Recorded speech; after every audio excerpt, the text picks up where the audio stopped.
kontrol. Emperyalistler yenilecek, direnen halklar kazanacak. Emperyalistler yenilecek, direnen halklar kazanacak. Direne, direne kazanacağız. Direne, direne kazanacağız.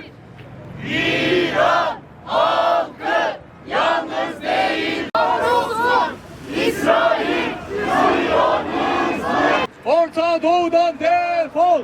Gazi, ABD, Orta Doğu'dan defol.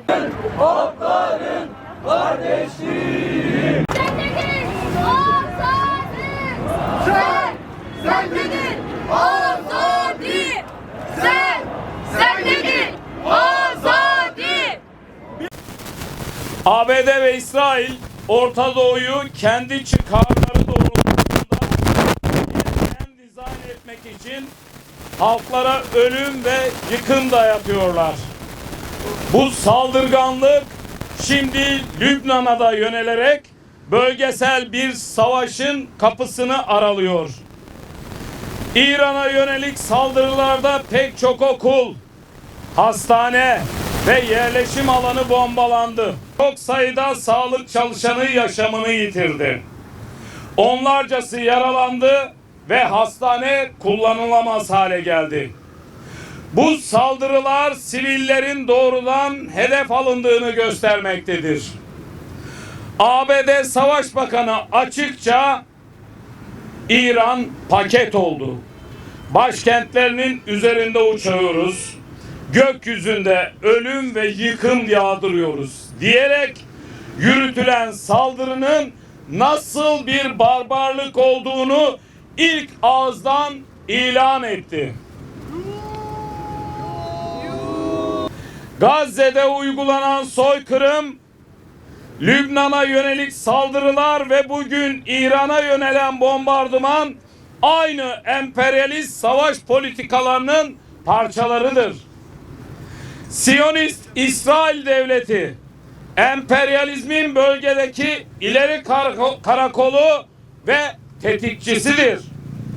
Nükleer silaha sahip olan Siyonist İsrail'in İran nükleer silah geliştiriyor bahanesiyle, üstelik müzakereler sürerken saldırı düzenlemesi tam anlamıyla sahtekarlıktır, alçaklıktır.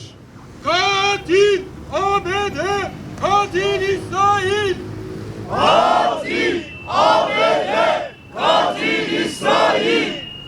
Katil ABD, katil İsrail.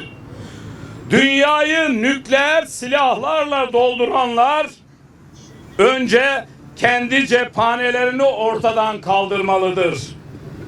Bugün yaşanan saldırganlık yalnızca İran'ı ya da Lübnan'ı hedef almıyor. Bu savaş politikaları bir NATO ülkesi olan ve NATO'nun en büyük askeri güçlerinden birine sahip Türkiye olmak üzere tüm bölge halklarını ateşin içine çekme tehdidi taşıyor. ABD'nin ve NATO'nun Orta Doğu'daki üsleri bu savaşta aktif olarak kullanılıyor. Türkiye'de bulunan İncirlik ve Kürecik üsleri bu